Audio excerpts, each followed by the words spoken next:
So it is Thanksgiving here in the United States. So the tradition is you talk about, think about, write about what you're grateful for. I mean, we should be doing that every day, right? But gratitude is medicine. So okay, so what I would love to talk about today is I was thinking and reflecting on the year and just how grateful I am. There's like so many things to be grateful for. And what I want to share with you is that during the pandemic, we were still living in San Francisco, and now we live in Arizona. And I've talked about this before that um, I had lived in San Francisco, the actual city of San Francisco, in the city, for 22 years. I had a one little tiny little bit of like a year stint outside the city, like right outside the city, but then moved right back in. Actually,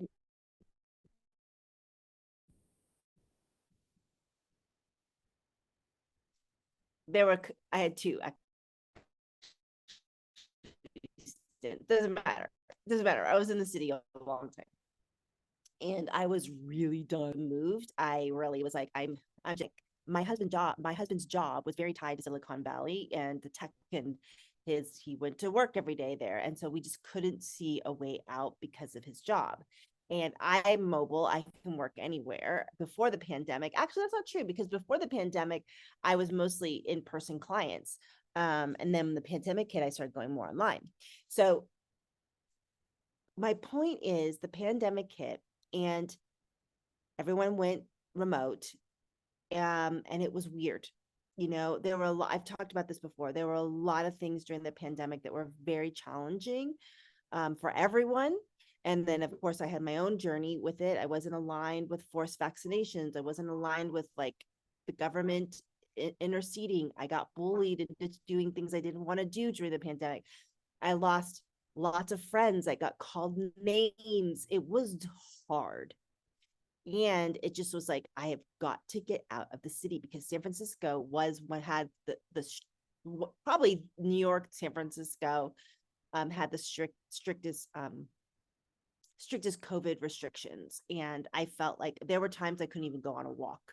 Um, because the cops were blocking off trails and things like that. And I would sneak across the Bay Bridge and go hiking in Oakland, because Oakland didn't have as strong as restrictions of San Francisco and Marin. Marin is like over the Golden Gate Bridge, and they had strict restrictions too, not like the city. I mean, the beaches were. I mean, this was like when everyone else was out and about, like at least getting outside. We weren't even allowed to do that. So and none of it made sense to me, because like all these mom and pop shops were closing, but there were lines outside of Target, 100 people deep, to get into Target. And I'm like, wait, we can stand in line to get into Target, but we can't go down to the local mom and pop shop with two people in the store at a time. Like, it didn't make any sense to me.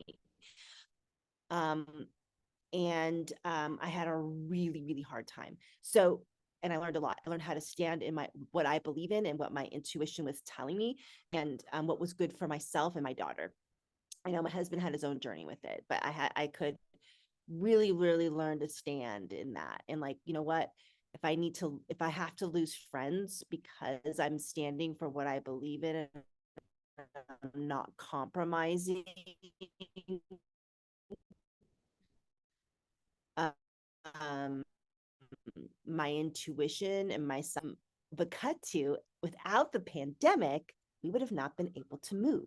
So as hard as it was, we wouldn't have been able to move without it. So my husband finally, so he works for Sony PlayStation, the video games, and that there was they put out a thing that said, if you want to move, because they knew a lot of people wanted to leave California in particular, because it's expensive, right? It's really, really, really, really, really, really expensive. We saved $6,000 just a month, literally collectively, just by moving.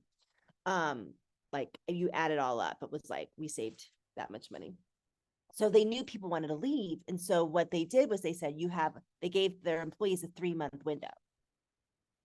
It was like September to like November or something like that. And so we were like, this is it.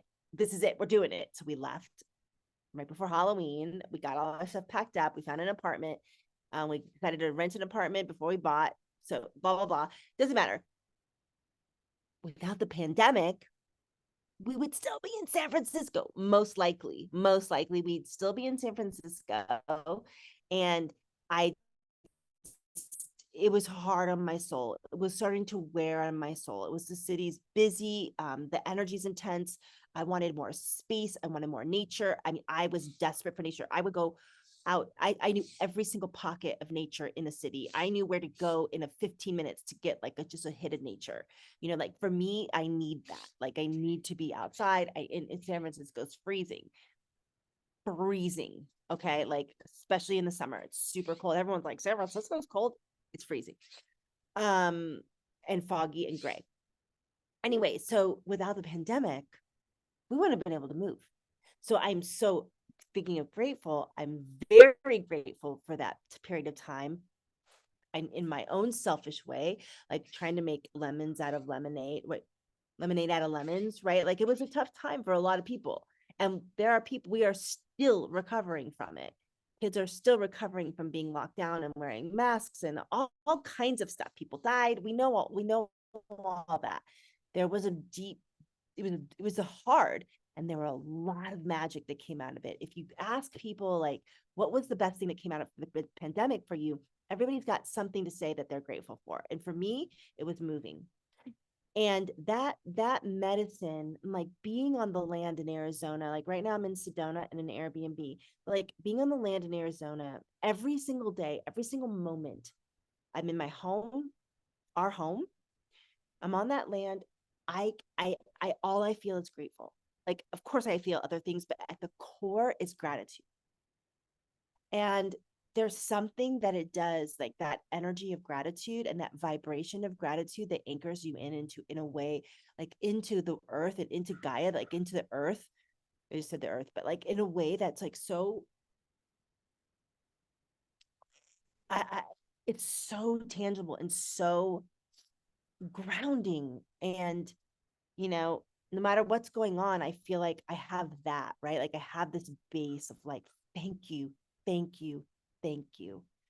I mean, it was so hard for me, in particular. I mean, I know it's hard for other people. I'm speaking from my own experience. Sorry, that's my dog. She's chasing squirrels. Um, to go somewhere where I felt accepted and I felt like I could breathe and just be myself felt really, really, really good. Really good. As someone who's been an outcast her whole life, and then I built a life in San Francisco and was turned on literally on a freaking dime. I can't even tell you the things that people said to me, like people that were my friends, and talk about conditional, right? So, and I get it, because it's the program. There was so much programming. There was so much pitting us against one another. Anyway, I'm digressing. But what I'm grateful for is that there were some really good gems that came out of it. And what I'm going to encourage you to do today is, even if you're not in the United States, what is it, like that base thing that creates gratitude in your life? Is it your kids? Is it your home? Is it your husband? Is it your parents? Is it your creative energy? Is it your animals? Like my other dog. What is it that, like, no matter what's going on in your life, you're like, I feel this is brings me gratitude. And maybe you have a long list of things. I mean, I know I do. And it brings in that base vibration of gratitude, that the shit could be hitting the fan, but you've got that, you know what I mean? And it anchors you in. And when the shit hits the fan again, because it will, it's gonna happen to me, it's gonna happen to you, it's gonna happen to all of us, that whatever the shit is, right? The shit could be a death, the shit could be losing a job, the shit could be someone yelling at you, you know what I mean? Whatever it is, right? Whatever it is, but you can come back to that vibration at a moment's notice. At a moment's notice, and you go, right? And the shit will pass, right? It always does, right? It almost always, it always does. It always does. There's never, like, it's fleeting. We are fluid, right? We're fluid in what we go through, even though it seems like the end. Sometimes it can feel like the end of the world when we're in it. So what are you grateful for? And what's that base gratitude, like that base gratitude that no matter what's going on, You can tap into it, and it just relaxes you and connects you to the God and higher power of your understanding. Because I've heard this once, I read it or heard it or something. It's like God, goddess, creator, creatrix, whatever your word is for it, grandmother, grandfather, doesn't give more to ungrateful people, right? Doesn't happen. And you're like, well, what about all the rich people that are ungrateful that have it? I don't know. I can't answer that. But I do know that the more grateful we are, it's the more generous the universe is to with us. That is a fact. So gratitude is medicine. All right. For those of you in the United States today, happy Thanksgiving. And I hope you're having a wonderful day with your friends and your family, or both. And my name is Beth Osmer, and I will see you on the next video. Oh, and I'm super grateful for you. I'm super grateful, like really grateful. For those of you that are in the community and watch the videos, and I hope they support you. And um, we're building a really beautiful community here in the Spiritual Warrior / Codes of Connection. So many big things coming in the new year. Oh, yeah, we have a lot planned to support you. Like so many things that are just like I've been creating.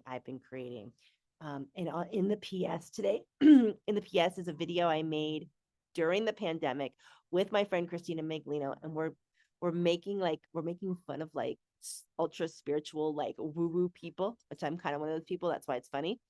Um, Watch the video. It's really, really funny. It's like 2 minutes. It's like we're doing a little skit. I hope you enjoy it. All right, I'll see you on the next video.